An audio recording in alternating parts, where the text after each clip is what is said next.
God kvöld og hjertelig velkommen til en sangløte i Ebenezer i kvöld. Ebenezer som kunne stångt, og tog vi hette et samarbeid eller samstarv vi Evangeliska Røddin som nedvarpar, og vi har fratt at Linden øsne for å sende ljøy ut i luften. Anna påskakvöld så at vi ferdig ikke øtlen en gledelig påske. Vi vana at hans omstående har vært helt øvelsene enn vanligt, at de har haft en gåar påske. Påskapen har vi leva klart og greit. Her kunne vi feknast påskapen om han som kom, som løy i Getsemane og døy av krossen, men røys opphattende påska morgon. Det gåa påskapen, og til han vi kommer at synge om. Vi rakka så i kveld, og tog ferdig at sende en hølse til tikkun, landsmenn og landskvinner, som hadde atle dere kan komme hjem av vidjokken av påskon, men som av koronavandenen ikke kunne komme. La meg si at vi sakna dere, og nå gleder vi dere til at hit ferdig å komme atter, ta i omsøvnene ferdig at løyva dere. Øysten tikkun, trobarer og ånder som ferdig ut, vi bådskapen om han som løy, døye, men reis, tikkum ferdig at vi var hjertelig velkommen til disse løtene, og ånder som her ute i heime, suttja og høyråk. Dupultkvartettini Ebenezer har sunnet sammen siden 1988. Det mannens skift til 42 årene, men av tøymen som opprunnelig byrja av det 4 etter. Og i kveld det tjei som sinja, og jeg kan nevne noen, til Christian Christiansen, at han fyrir meg har vi Jens Christian Gottesen, har vi Eli Smith, og Jens Andreasen, og vas til Muna Vinstoli, Åtnia Reine og Johan Savale. Mannen ikke brøtt, så bådskapen så vidt synja og hava sunja og brøtt. Hette bådskapen om just han jeg har nevnt, som kom, lei, døye og reis og før atter til himmels. Og her vantar vi at han får komme atter, som han lova. Han får borste djeva og kunne stete røyer, så sier han, jeg kommer atter etter det. Det det som vi nå bor etter. Så en affær, være hjertelig velkommen til disse sangløten kveld. Så han sier fra en henting med skip, som en 11 natt, for mange år siden kom inn mot havnene i Cleveland. Nya vær og myskor og angjestøtene av suttja. Av brunne var det skipare og låser. Som der sykla nær i havnene, så legger skiparen til mestes at det best et ljøs og til ljøset fra vidan. Ljøsene som skulle styre innsiklingsene, ta overa og ta nere, ta hakra og ta lagra, var ikke. Han spyr så skiparen, hver innsikling av ljøsene? Låsen sier, de sløkna. Skiparen spyr så, kunne vi så fære inn i havnene? Ja, sier låsen, vi nøyast, annars sjøladast vidt. Og så heldet der av sted.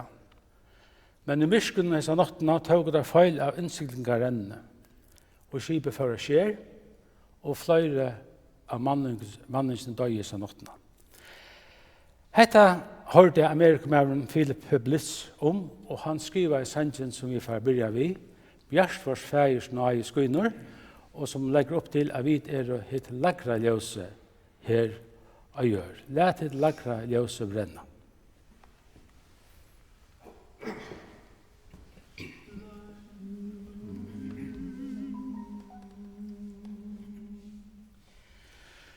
Læt hitt lagra ljøse brenna.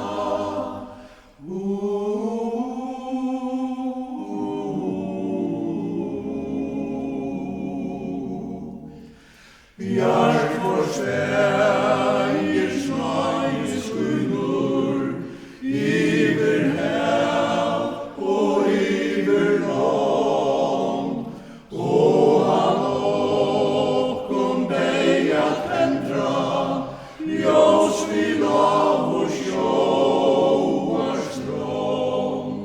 Læt hitt lagra ljós brenna, lysa bjarg og sløkna ei, så en skuta støtt og i vanda, finna kan tja bein og nei. Debra synda natten dimmist, vittlar tjula buina hopp, ei og tråd og i engest hitja, etter ljósi ut i nått. Lætit lagra ljósi brenna, lysa bjarg og sløkna ei, så ein skuta støtt og i vanda, finna kan tja bein og lei. Virt ut veika ljós min bróður, frelsa kanst du ongum mann, som nu vånar havn at nåa, verst ein ljós han suttja kan. Lætit lagra ljósi brenna, lysa bjarg og sløkna ei, så ein skuta støtt og i vanda, finna kan tja bein og nei.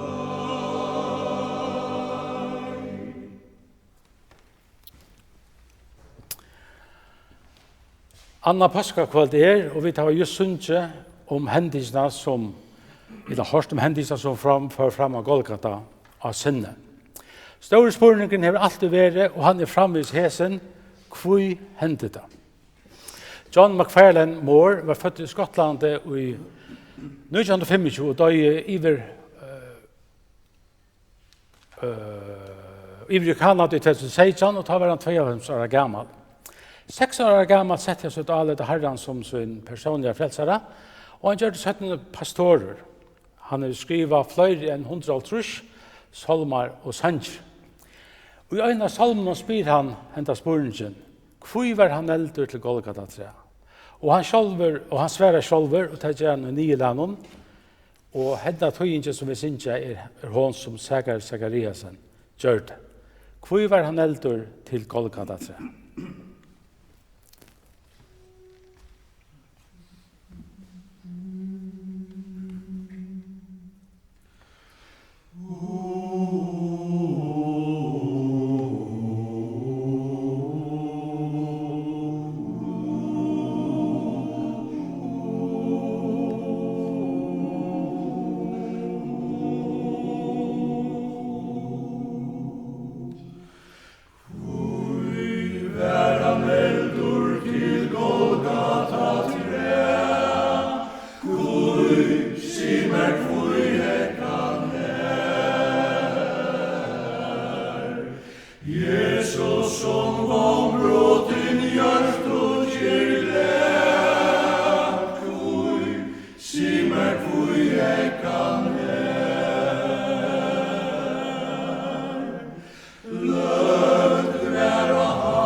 Man han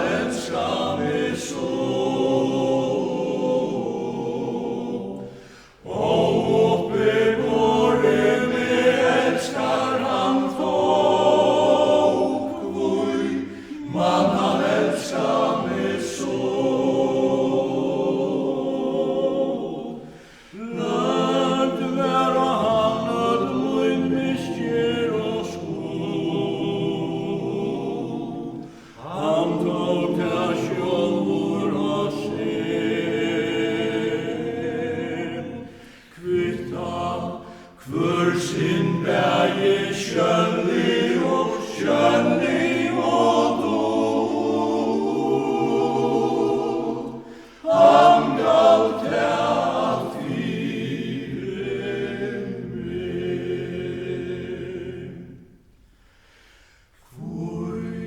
skal det fyrnast hans kærleika ta. Kui og kui økta skal nei, nu var han med alt lyta mål. Kui og kui økta skal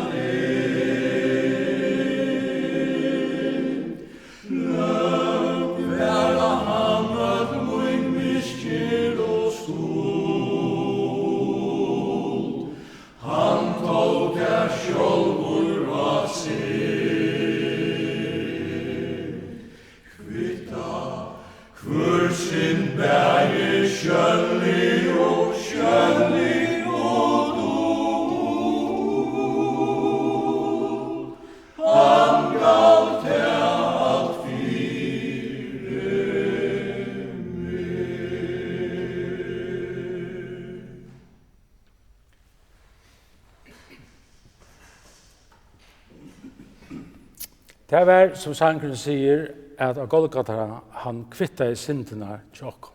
Begge til skjønnlige og til dult. Han tog der attar av seg, og det var fire med. Elisabeth Clefan var født i Skottland i 1830, og hun døde langt i 1830, best 39 år gammel. Dette hendte nærhendes her som hun bodde i Edinburgh. Hun studdes alt løy ved sjuk, men hon korsnen leier hon alla orske ui at hjelpa taimon sjuko og fatako i bynum. Hon og syster hennara gau alt det til 8 til fatako. Mittel manna var hun til ofta kalla solstrala. Hon skriva i velkjenta sangen Vi krossen tøyn av Jesus, som var utgiven 3 år 18 år at hon var deg. Og i sangen lyser hon undransyna ta hon ser Jesus henga krossen hon, blåande, sartan og dødjande fyrir seg. Hon enda sannsyn ved å sia, vi krossen tøyn av Jesus kvildar stavur moin. Tøynsna gjør det Victor Danielsen.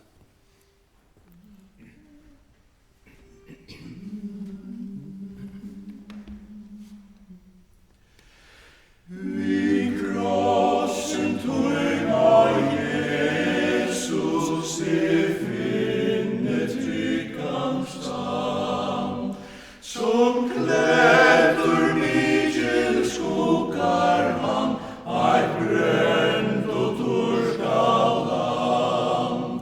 Eit elen søtt ui øyemør, eit velda torron ved, uis ruin om ein kuldar sted.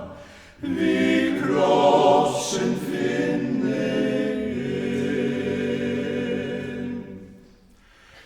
ja, her var krossens treie, vi undran suttje. Han henga sardan bløande, som døye fire med. Og ta vi tar hon hjarta mot, må samma under tvei. Eit av god tøyn karleikje.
Bergljot Gilhus må være ved ved natthogsnån til Stockholm, en av vekra varnatt, og kom at hel vi øtta ferrafolkene og grøtte såles fra. Pape min, Åle Theodor Må, var søknarprester i Bergen, og han vidtja i reglelige heimene i byen.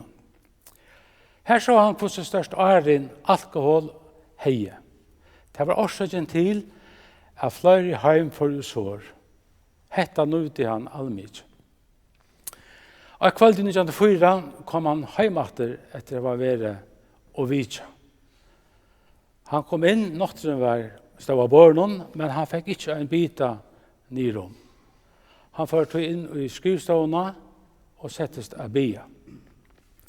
Og her i løgnekammeren festet han tannsangen av blea, som han var best kjenter av hans sang. Da han kom ut i stående og settes ved båret, sier han vi okkon grøy døtteren fra.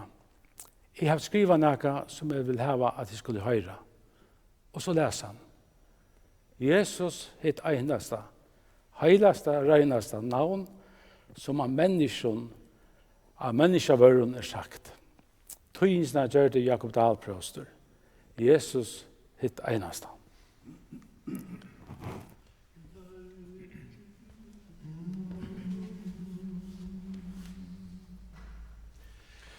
Jesus hitt einasta, heilagsta, reinasta, navn som av menneska vørum sagt.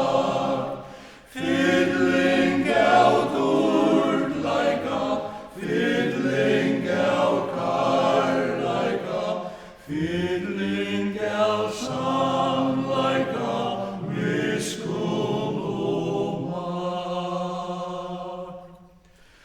Mosrøye hittir meg, aldri du fjómar meg, tekur meg inn og tøyn fjolgande favn. Menneskjo gløyma meg, Herre du gøymer meg, tatt vi tøyt hjarta og nevner mot navn. Herre du høyrer meg, Herre du leier meg, hvordan og hver det så gagna mer må. Lær meg at bodja meg, lær meg at lea meg, tær etter vil, mun natur foldum hånd.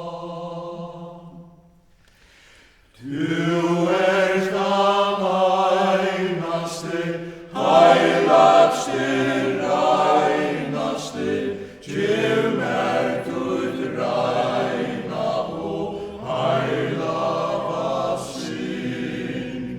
Hjelp du ur vanda mer, bjarga fra grande mer, før meg at enda til tortorina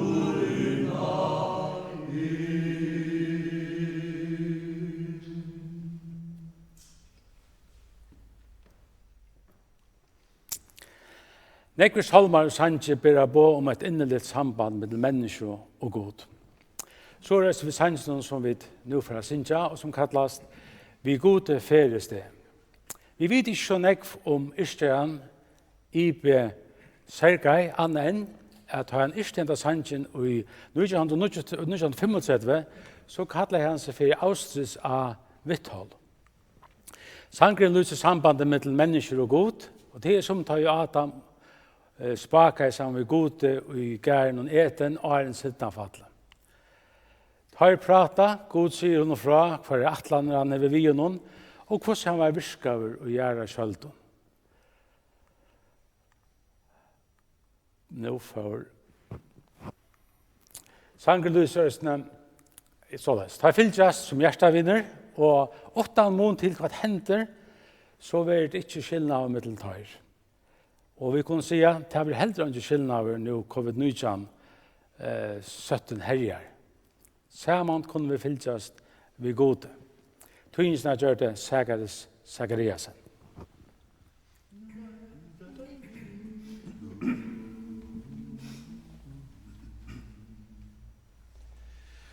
Vi gode færes det om frøyer fløtur, som viner fylgjast vid omgång.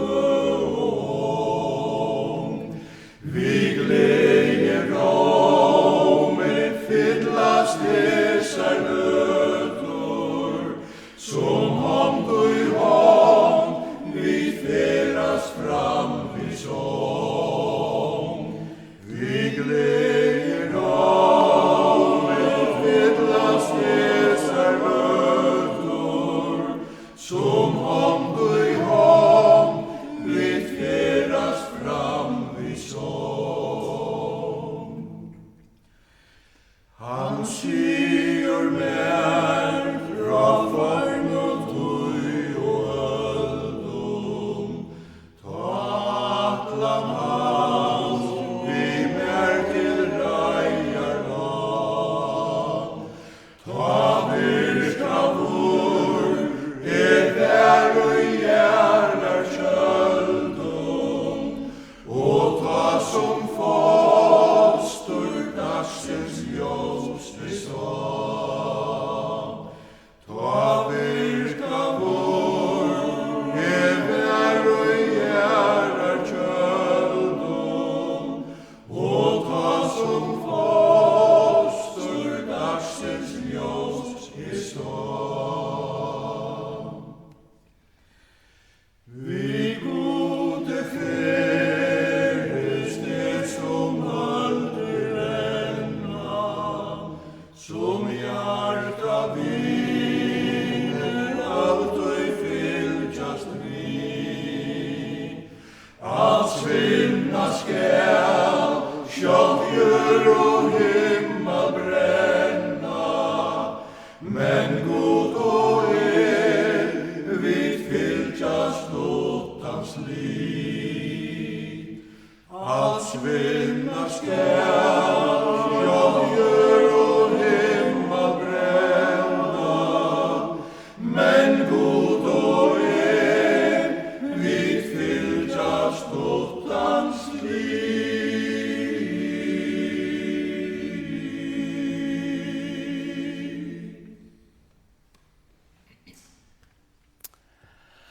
Ein av sangen okkara sangen etla tøyinje fra Thomas Napoleon Djurus, Nu stryker var. Vi verkar lærnen fra Knud Olsen. Hese utsetningsna som vi brukar gjør det Johans av alle. Sangen ser vikommande just hese årsens tøy. Varje komme, græsi ferdig at blåma og vaksa, flidefuglarna kommer heim, og skapande verset byrja av blåma. Gave vid kunde sagt som sista verset i Jesus sangen, vi vil synja gledesång som fugler iver vorsens ång, og takka gode menga fer med løyve gav at liva her. Du sannelig, her godt at liva.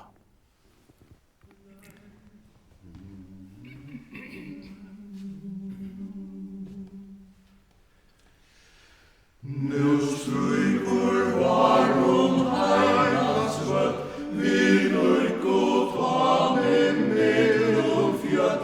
Nu fanar fond og gräset grør, nu vaknar attur heilans jör. Høyr vestan låt og vantja sus, og väkur flyter fågla brus. Nu tjaldur legg vi lat og glein, ur sår London vela heim.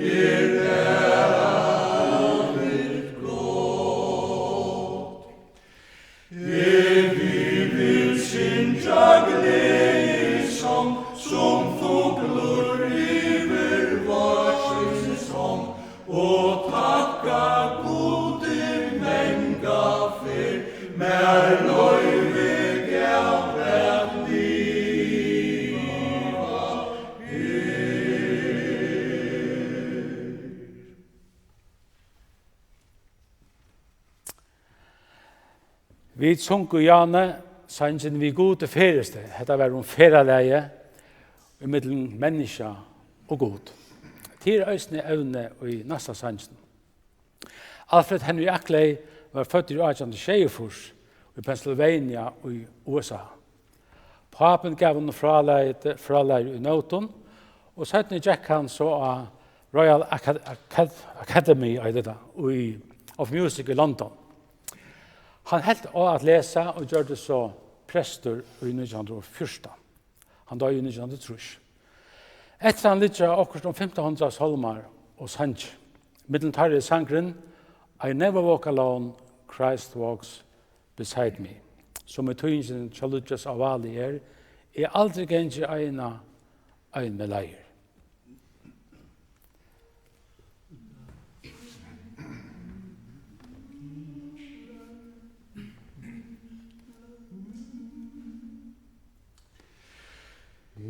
Aldri gjengi ein med leier, som fylgjer mer støv og mer vi liv.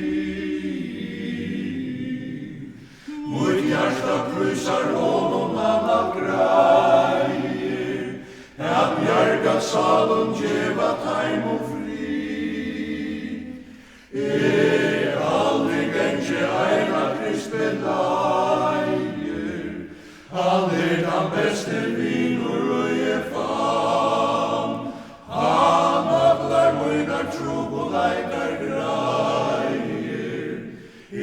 Aldri eina genga kan. Stormar høtta meg gengi eina, vindar troboleikans høtta meg. Saman, leien din beina, vi fylgjast heima saman, han og aldri gengi eina Krist med leier, han den beste vinur og jeg fann.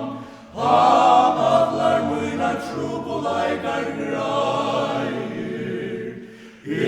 aldri eina genga kan.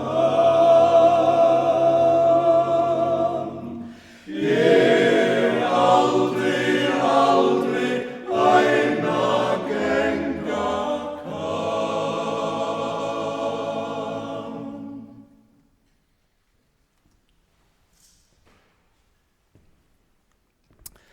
Så færer vi til nødjasta sangen tjåkon, Kvui så storen viner. Thomas Napoleon Djurus var overryskjare, helt fra ungen av. Og i hese koronatøy kan jeg til stortlaga nevna at det nødvendig skjeiførte litt tvær sjuklingar avbryter gamla Alexandrine-hospitalen i havn. Thomas Napoleon Djurus og papemøyen Tauralver. Om hese dene ikke Thomas, med Anna Soløy sin 3. januar, og under en skjeiførte, og i yrsting som han gav papa. Og han har selv skrivet det nye her. Og han sier, av 7 mannen vid Havabørst tvær, Thomas og Tauralver Eidatøyr, tvær 18 års gamle bandittar. Tar lytja om dagen glukkan og ui, og fer en rikva av gentum forboi, så få at her hæsa våre fyttar. Og i iskingen som Dupultkvartettini nu for at synsja, så bådskapen om vinen, om han som legger leier og låter sut og sorg, og at han som klærer fuklar og liljer veit hva okko vantar. Det det mest Tøyne det mest åtsikløyga, engest og kanskje iva. Det beste vi kunne gjøre å fylgja bånen i sannsyn av Thomas Napoleon Djurus. Litt tøynen eion opp til feiertøyen, bort fra hemsens neion, vinemøyen. Leie gjør det Schultz, og utsettelsen gjør det så Johans av alle.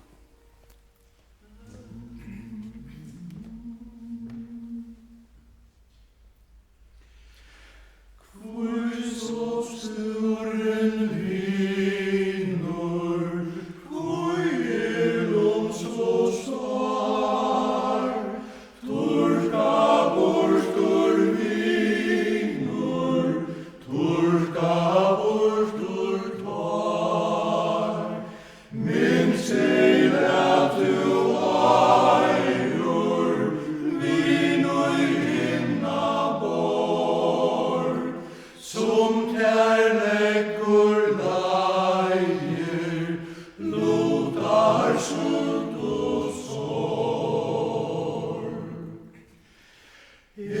Sin himmal fægir, veit kvæð vantar tær, fugl og lilj og klægir, allan tørtun sær, og han måst du luita, kære vinur mun, kvæð han fær vil buita, han fægir tøy.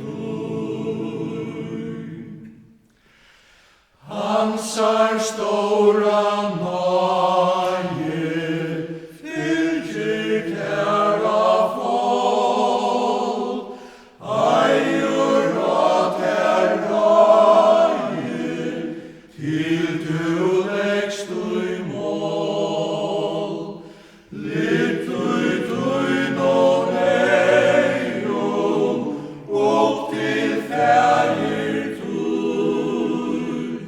bort fra hansins neium, kære vinur mun.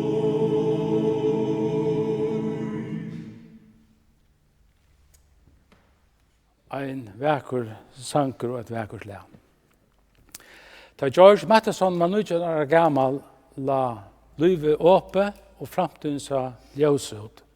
Han har just finnet en av beste prøvrøntene. Han var trolover og skulle giftast undersene. Men kjøtt brøttest alt. Sjøvnen begynte at vikna, og da han ført laktene fikk han til tungebøyene. Her ikke å gjøre. Da han så leide seg stol og hjelp til undersene, gjør hun det livet. Tog som han sier, jeg at man ikke giftast av noen blindun mann. 20 år siden, kvölde 4 at systra hans skulle giftast, rann henta hendingen om undersene, og hvordan sveik han så framfyr han, at han får et mysker og fall i en sinneslig, og får i en sinneslig krepp. Takk kvölde, han var vanlig kattlaver, en blinde pratikmæren, og var kjent for gode og edgjande røvnar. Men hetta kvölde irste han sannsyn som kanskje gjør det han, kjente han fram om alt. Og i sannsyn som han skriver, så lyser han frien som han fann gode, og han sier at nøyen brått for å vente nått til det. Og nøye som jeg slipper mer.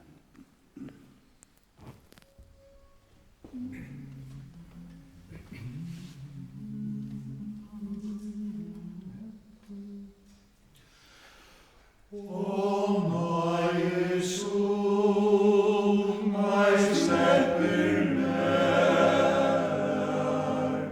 mun trøyta salvan fri og kær, der leit du med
krossur du som lytter med, fra tær ei flutjat åre, men leggjer niur fire te, alt annar ros og rosen er, og krossur bert alt